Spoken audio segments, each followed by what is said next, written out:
All right, guys. Welcome back to Sendology 101.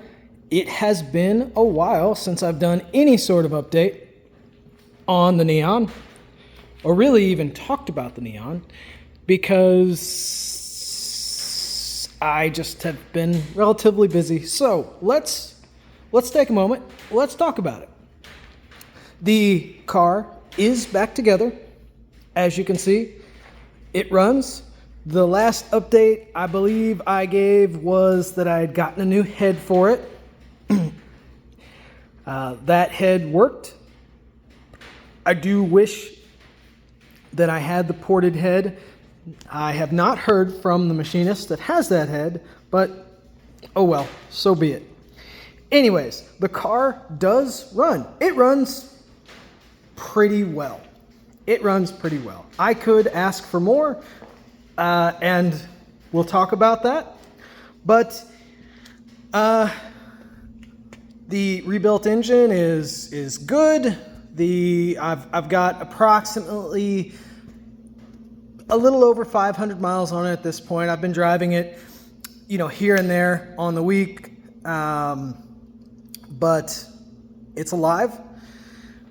It does get a lot of looks, as it's not something you're going to see every day with this sort of wide body kit. You've got the air intake up here, and that is functional. The the intake to the turbo is right there. There's a little screen on it. Probably not the best street setup for longevity, but it is what it is. It's what I wanted to do. You've got the big Fowler flap or gurney flap back here on the back, or what they're calling wicker bills nowadays. You've got the tucked rear bumper so that the tires are out there, and those tires are an inch beyond where they would be. So it is truly a wide body. Between the back spacing of the wheels, those are Subaru wheels, and then there are wheel spacers to help take up for some of the distance there. So it is a true wide body setup. And we're just going to go over a couple things real quick. You see I got my laptop in there. A little tuning still to do. Got to have my shades. Some of the interior is in there, and some of it is not. The rear is pretty bare. Right now, the turbo is the Turbo Bay Stage 4 from several years ago, which is basically a 20G cold side and then a larger hot side. You actually have to port out the exhaust or the turbo manifold to fit a custom turbine in there. Overall, I have to say that's a neat turbo. I do like it. However, I am going to be changing that several times, actually. They have an updated turbo from Turbo Bay for the Stage 4. I have one of those on order. It's got a new turbine.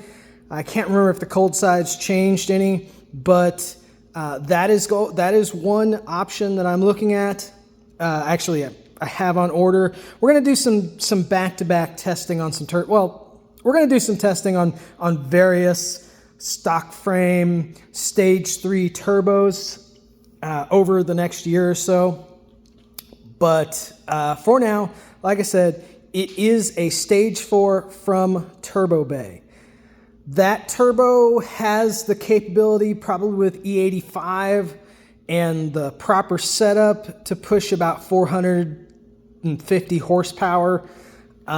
Right now, my setup is really being held back by my factory head and unported head, which we've talked about. Yeah, that's just been kind of an unfortunate nightmare mess. With the factory head, I ordered some BC Stage 4 cams, which really, with that factory head, is probably not doing me any favors. I've actually considered going back to factory cams at this point with this setup. We will see. And then saving those cams for the ported head once I upgrade to the just over time, I'll probably end up going to the ported head and the Stage 4 cams, but I may put the factory cams back in this factory head. We will see. I haven't fully decided how or what exactly I'm going to do. This thing is kind of a rolling project, if you will. So as for turbos, let's talk about what we're going to be looking at for turbos. I have kind of a menagerie of parts and pieces here. This right here is a Stage 3 SRT4 manifold. It's got a cowl exit. They've actually cut the exhaust off. You can see here's what a factory one. This is a Stage 1, but similar deal. This one's been cut here, which is where this would. This is a choke point on this setup. You can see this one's been chopped off. This is a cowl. I'm playing with different things. This is actually a cowl exit. I don't really feel like cutting a hole in the cowl, so I will probably be getting away from this. It's got an external wastegate flange, 38 millimeter 2-bolt, adapted to it. This will be one of the manifolds that I will be trying. This will probably get a 20G Mitsubishi turbo setup for it. Here is an eaten up Evo 8 16G. That thing has been destroyed. Kind of take a look real quick. This is the 16G turbine. This is the stock factory SRT4 turbine. You can see there's quite a bit of difference in the size there. We'll do a video on kind of turbo talk, if you will. I'll talk about the different things with those. There's my old factory SRT4 turbo. It has lived a very tough life. It won't see the light of day again, at least in one of mine. This is also a Stage 3 manifold, okay? You can see this one still has the factory neck in it, unlike this one, which has been cut off. This one has the factory neck, and it doesn't have an external wastegate. It has an internal wastegate still. I'm building an adapter. This setup came to me with that eaten up turbo over here, and it had this weird wastegate actuator setup. I'm building a bracket for my version of that. I've replaced the turbo, the eaten up turbo, with a Arashi dual ball bearing 16G billet. It's got a 9-blade turbine back here. This should be kind of a really interesting setup. This will probably be the next one that goes in the car. Okay? However, unfortunately, in my glorious wisdom, I didn't realize that this backplate on what's basically an Evo 9 sized turbo is different than the Evo 8. I knew that they were different turbos. I didn't realize that part of it was the backplate for the compressor housing. So I have to get a new compressor housing for this turbo before it can all go on. Various bits and pieces still yet to go through. But that'll be the next one that goes on this car, is the Evo 16.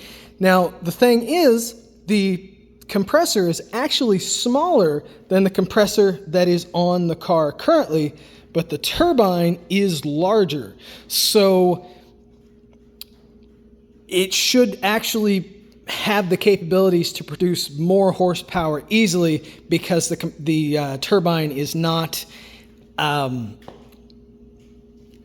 as constricted on the top end. So we will see. I will talk more about the turbo that is on there, the Turbo Bay Stage 4, and my experiences with it, and kind of the reason why I want to change. And I'm one of those tinkerers, so we're going to play with different things. But that's an update on the Neon.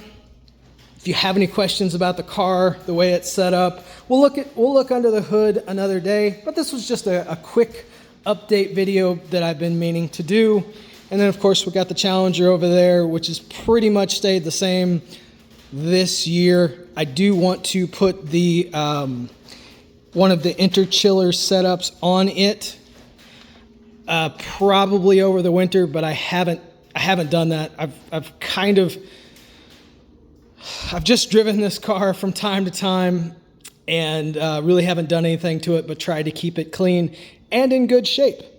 So it's still around. It still gets love, just not driven as much as it should.